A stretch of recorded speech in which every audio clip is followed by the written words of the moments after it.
Hello and welcome to Creating a Human Rights Culture, which aims to promote a lived awareness of the interdependency and indivisibility of human rights principles in our minds, hearts, and bodies, that is, dragged into our everyday lives.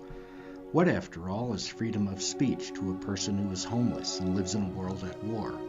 Therefore, it is dedicated ultimately to the application of the Human Rights Triptych, which in brief consists of the Universal Declaration of Human Rights at its center, the conventions, that is, international treaties on the right, and implementation measures on the left. Hi, welcome again to a second look at the situation of Native Americans in Western Massachusetts. And I'm here with Rolf Pabahtanumwe. Okay, he's one of the last surviving speakers of the Nipmuc language. His last name is Schilling. Okay, good to see you again. You brought up some interesting stuff the last time. Thank you. You brought up about how when genocide is committed against a country, they rename things and they start doing away with their, burial sites, cultural heritage. That brought to mind we're thinking of changing the name of Amherst. And I just want to share a story. When I first got here 15 years ago, I was Mr. Do-Gooder social worker or something. So let's change his name, and guy's a genocidal maniac. So I went to this meeting of Native Americans at the Deerfield Museum, and I asked them that very question. And basically they said, we'd prefer that the name stay the way it is because people think that he was the only one that engaged in genocidal activities like smallpox blankets on children and women. And we want to keep the debates alive, all right? And that for the time being, let's just keep the debates alive. And then they told me, besides, Native American people aren't so much into naming things. The world is podunk, and it's kind of Eurocentric to have all this emphasis on changing names. So I'm just sharing that, and I'm wondering what you think about, now that was 15 years ago. Since in Barrow, Alaska, they changed the name to a Nipmuc name, and they're thinking of doing it in Kotzebue, where I lived for a while. They call it Kikitagruk, which means like an island, which somehow you knew, I don't know how, but... Sherlock. You're a genius. And so I'm just wondering if you have any viewpoints on changing the name of the town. It's an interesting debate and kind of complicated. I see their point of view. I understand their points. We don't want to pick on an individual and make it seem like that individual is responsible for this whole sort of hemispheric genocide. We certainly can't pin it on Columbus or Amherst. It's unfair to them as individuals, and they are, after all, individuals who lived within the context of their own culture, and we are all influenced by our times and our cultures. Although we have responsibility in the end for every single thing we do, and we have to take that responsibility. But like you said, they are not the only ones, and I think a broad swath of the world is very complicit, and if we're going to make people guilty or point fingers of blame, they're equally to blame. Everybody's equally to blame. It's sort of like it's not about just Hitler or Goebbels or Himmler. It's about every person who didn't say no. It's about every person who said, I don't want to lose my job. Or every person who be like, if I don't go to work in the gas chamber, they'll target me, which I don't excuse, because I will jump right in and say I have many family members who died in Europe because they said no. And I think that's what people need to do. They need to say no when the thing is wrong, whether you lose your life or not, because if you don't lose your life, you shame your family, and many others will lose their lives. I'd rather lose my life than shame my family or cause others to lose their lives. But so I agree with them on all those points, and I also agree that manipulating things politically through name changing is not our way. To my knowledge, I lived in Quebec for a while. I'm familiar with the naming traditions of the Atikamekwun, the Naskapi, Inuaimun of the area where I lived, and I'm familiar with the naming traditions of many of the northeastern Algonquins, particularly Nipmuc, Mohawk, and Delaware Lenape. We, to my knowledge, never named things after people. I don't know of any such place names that are named after people. They tend to be descriptive, honorific, or refer to ceremonies that occurred there, or some special cultural context that has meaning about that place. But it's not a political tool, to my knowledge. So I think they're very appropriate in saying that on those points.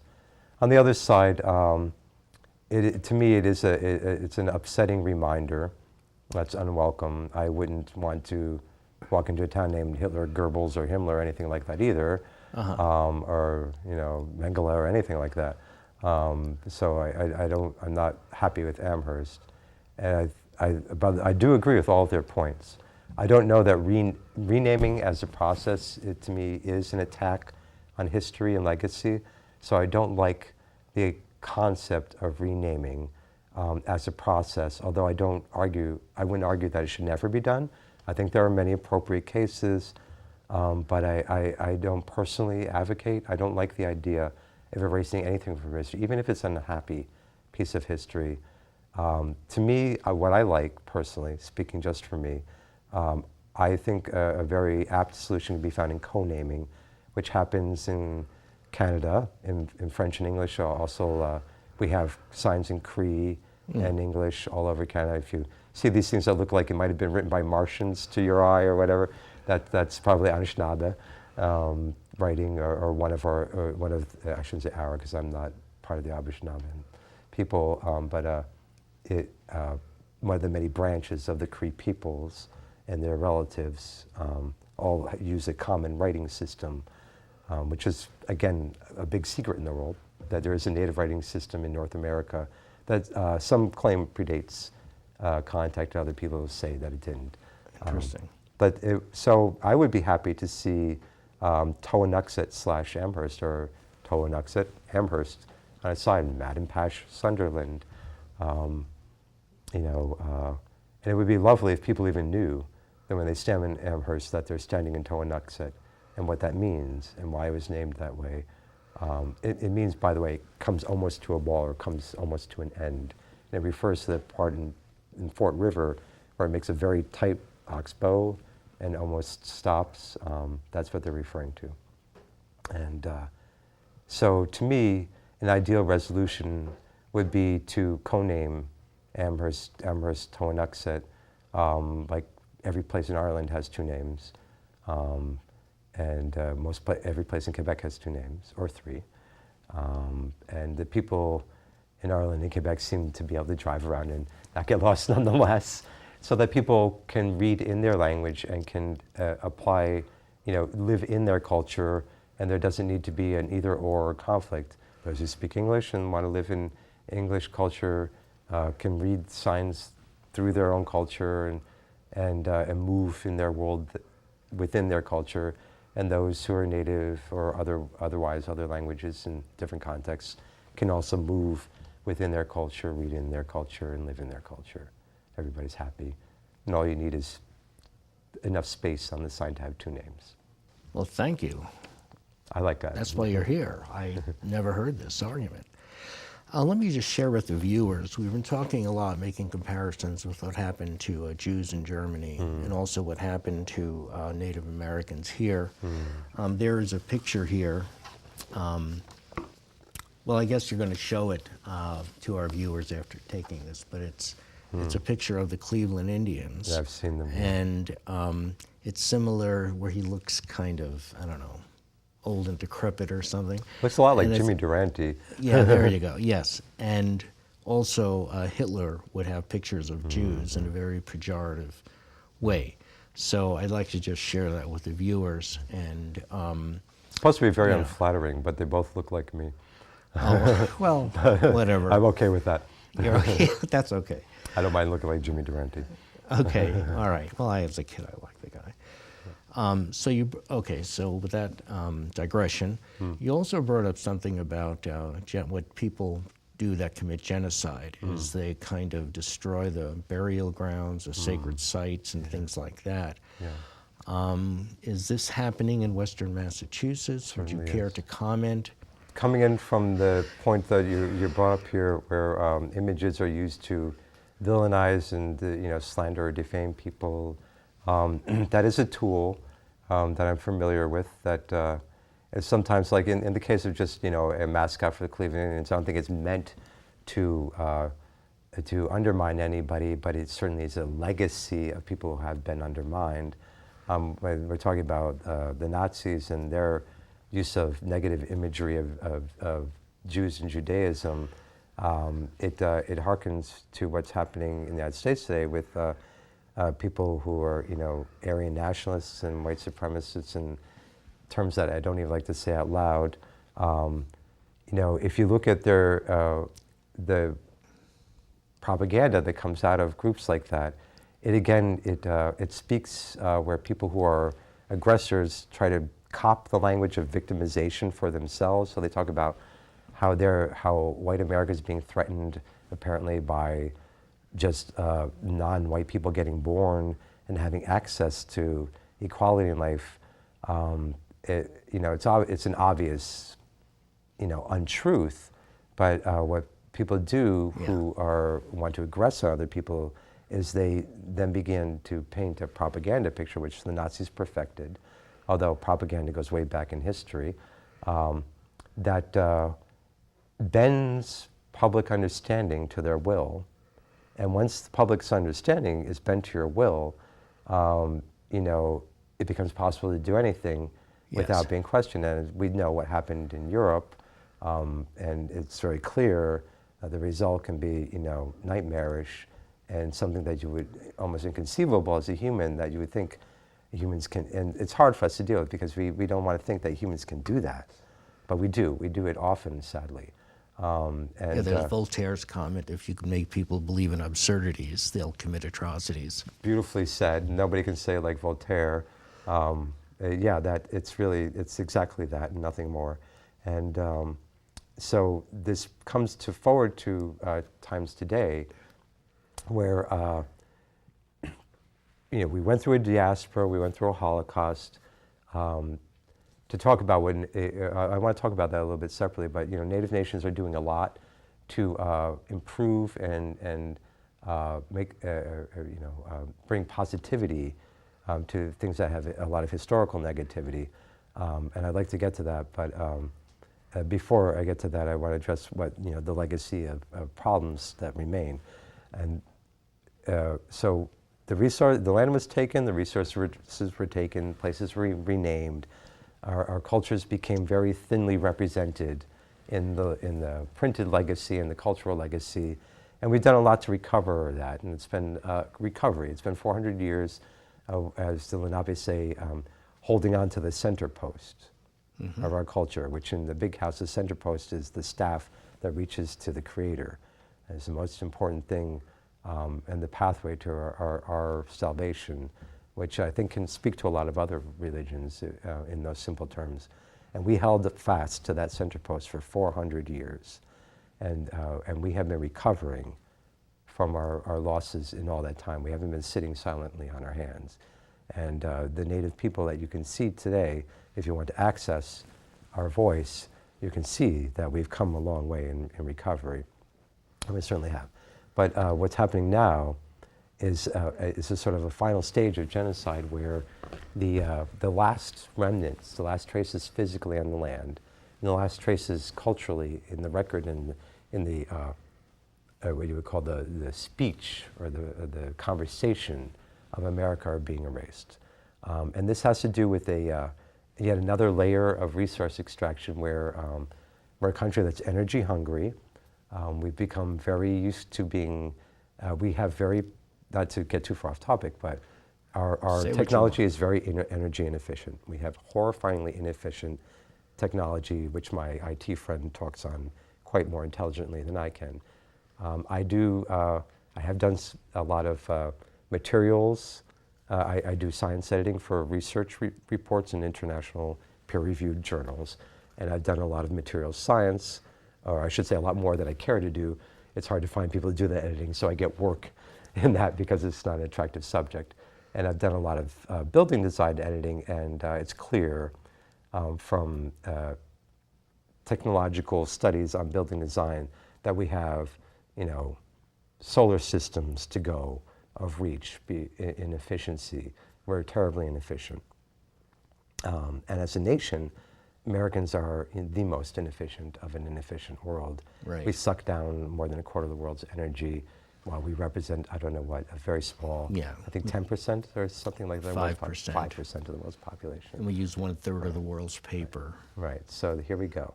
And here we are in Western Massachusetts, and there's a lot of push on to cut down forests, to develop solar energy, to take forests and turn them into biomass to produce energy and stuff like this. Economically, you could challenge that and say that that's the extraction paradigm that we fought our revolution to escape from, that we were being forced to sell off our raw resources, which were being formed into finished products and resold back to us, and we're actually selling about 40% of the wood that's cut under DCR programs goes to Canada to be made into products sold back to us. I thought we fought a war to stop that. What we did after that war was we cut our trees down instead to build our homes, but also make fine cabinetry in Amherst, in Hartford, in Springfield. And that's a concept that's fallen out of the conversation I think somebody should latch on to and revive small business and fine crafting. The Swedes knew they have a lot of pine trees. They realized IKEA. I think the East Coast could become intelligent and realize that we can move from extraction economics to finished product economics and get a much higher price and a much higher profit and much more employment out of our efforts. But putting all of that aside, there's a second problem here. That problem is that the forests and the hills and stuff are not empty. This is not, and that's part of the problem with the myth of extinction, the myth of people like George Sheldon exerted to try to make it seem like we were never here. That myth is perpetuated in all of the state, the Commonwealth, and the federal iterations about Native Americans. They constantly apply what I call a reductionist dogma of language to us, where no matter how, even if a village is there for 400 years, they call it transitional sedentism. They won't call it, civilization or a village. They refer to places as camps where they're looking at agricultural plots that they say were used for multi-generations. How can it be a camp when they're farming, generation after generation? So we have this problem, and that pans out in the myth, which is maintained by the MHC, that there are no sacred sites in the state. Now the MHC says that they have surveyed 1% of the surface area of Massachusetts. The other 99% they haven't looked at. Quite simply, put in layman's terms, they haven't looked at it. They estimate that they have inventoried 3% of the state's archaeological sites. In that 3%, they do not include any estimate of sacred sites. MHC deals in no way with sacred sites. In fact, the official stance of the Massachusetts Historical Commission and Bronna Simon is that there are no sacred sites in Massachusetts. According to them, we had no religion, or there is no legacy of our religion. They said that. Yes, and Charity Moore and Andrew Weiss, who are doctors of archaeology from, I believe they're from Ohio, published in 2016 in the Ohio Journal of Archaeology a study of all 50 states and the stances of their state historical preservation offices on the matter of Native sacred sites. And they cited Massachusetts as having the most extreme position of all 50 states on the matter of Native sacred sites. And it's quite true, actually, we do. And this comes out to play in the fact that the state has almost utterly, across the board, failed ever to assert itself as the initial complainant against the desecration either of an archaeological habitation site or of a sacred site. Now, mind you, the state officially denies that sacred sites exist, period. According to the state or the Commonwealth, Native Americans, Algonquins have no sacred sites in the state. So when it comes to archaeological sites, of course, burial sites are sacred, and they occur, but that's just sort of folded out from that sacred conversation and treated as if it's not sacred. Kind of tokenism or something. Yeah, it's treated as if it's not sacred. while the state and the town has preserved almost every single Euro-American graveyard in the entire state. And I know, like, I used to live near Sunderland, and there's actually, or it's in Montague, there's a graveyard that literally has 3 graves in it, but is preserved and owned by the town. The town bought it, preserved it, and maintains it at their cost. The state has, in parallel, as far as I know, and nobody's ever been able to correct me on this, has never purchased a property in order to protect a Native American burial site, ever. And to my knowledge, they have never been the primary complainant against the desecration of a burial site, only as a secondary complainant after brought in. And in the third place, even if you accept those few cases where the MHC did get involved in protecting a Native American burial site, almost every single Native burial site, like Wissahickon, for instance, over by Great Falls, was preserved by a push against the state by private people using private money. It was purchased with private money, it was fought out legally with private money, and the whole impetus behind it was pushed with private money. George Nelson discovered graves there in 1963 or 4. I was just an infant. He saw bulldozers digging up full skeletons of people and dumping them by the dozens in between what is now the extension to 2A and 2, past the French King Bridge. He delivered a full skeleton of a 20-some-odd-year-old woman that UMass said was very old, was ancient, of definitely a Native American, to University of Massachusetts at Amherst. Reminds me of the camps. Right, and none of the laws protecting burial sites were engaged from 1963 or 4 right up through 1999. That site continued to be devastated by excavations, ruining over 80% of the site, so that we could have an extension on Route 2 for business traffic to fill in by White Ash Swamp there. And Nullambika Project has the entire body of facts on this. They worked for many years covering that. It was finally halted, I think in 2008 or something. It was finally arrested, the destruction, after these people raised many millions of dollars and purchased the land. And then they turned over 21 acres of it to the state, to DCR, who very happily received free land in the end. But the state at no point intervened. When George Nelson was asked in 2000-something in court why he thought that the state hadn't applied any law, and the laws were enacted along the way, to this situation, he said that he felt, and I'm going to try to quote this exactly, that no one wanted to interfere in what was a popular project. So we have the same situation in Sandusfield and Shutesbury and many other towns all across Massachusetts where native sacred sites are being demolished without consultation with federally designated tribes when it's on state or federal land where federal agencies have jurisdiction. And in Shutesbury, a burial site that 3 archaeologists, 3 professional Massachusetts archaeologists whose careers focus on native Massachusetts archaeology, including one veteran of 38 or 40 years in native archaeology of Massachusetts. They went to the site and they said that they felt that there was good cause to suspect burials there and that it should be very carefully evaluated including biochemical tests, which I won't bore you about. It's a private parcel that's targeted for solar development. Nonetheless, the tribes are completely banned from ever inspecting. The town ignored its own special permit condition, one that was supposed to include a traditional cultural properties assessment, that was supposed to meet the Department of Interior standards. And those standards dictate that it has to be a tribal historic preservation officer who does that evaluation, because no university teaches Algonquian ceremonial traditions. And there is no such thing as a doctorate in Algonquian ceremonial traditions because they're private traditions, for one thing. Just as there is no doctoral offered by any university in the secrets of the Talmud. It's a secret that belongs to the high practitioners of the religion, and this is our privilege. Certain parts of the information are privileged to us as well. All religions are like this. There's no books written on the secret transmissions of the gurus or the Buddhas or the patriarchs, because this information is never shared publicly. In parallel, the mullahs and the imams and the Pope all have privileged documents that they don't just share with just anybody. So it has to be a tribal officer, because that's the only person who's trained to know. And they were not permitted to inspect. The town merely voted to just fictionalize the condition as completed, even though it was never performed.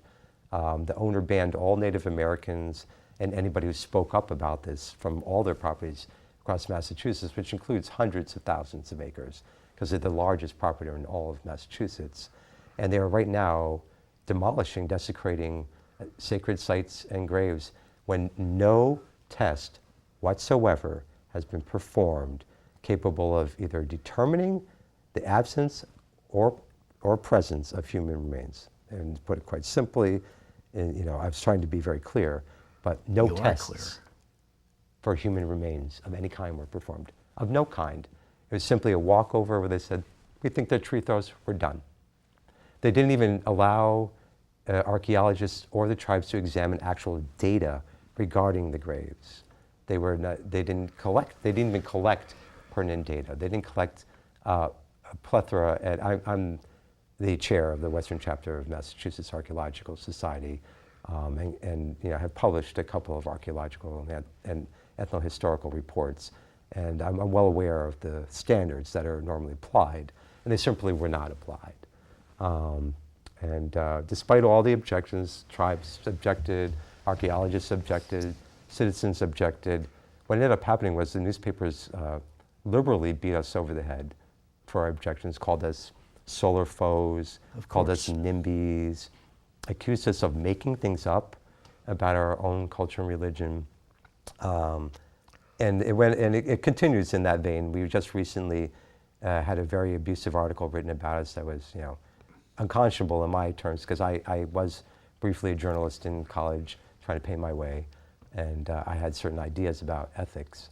What could we do? And by the way, the media stinks, except for Amherst media. You're getting the truth out. Yeah, and we feel very privileged to have a moment to be able to speak it's amazing. on my own behalf and behalf of my cousins without interference. But so what can we do?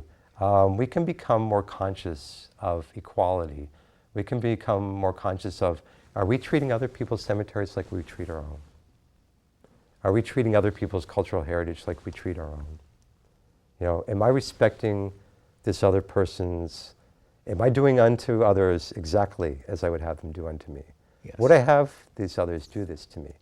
Would I ever allow anybody to dig up my relatives without even testing? So I think if we just simply do unto others as we would have them do unto us, we'll be fine. That's a great way to end the golden rule. And how do you say in Nipmuc? It was great. It was great to have you, and I look forward to seeing you again. How? Good work. It was a great work, and Tabatne, thank you. And looking forward to seeing you again. We usually say Akwene, which means I'm at peace with you, or you're in peace with me. How do you say thank you again? Tabatne. Okay, Tabatne. Tabatne Karabavish. Okay. Thank you. Ciao.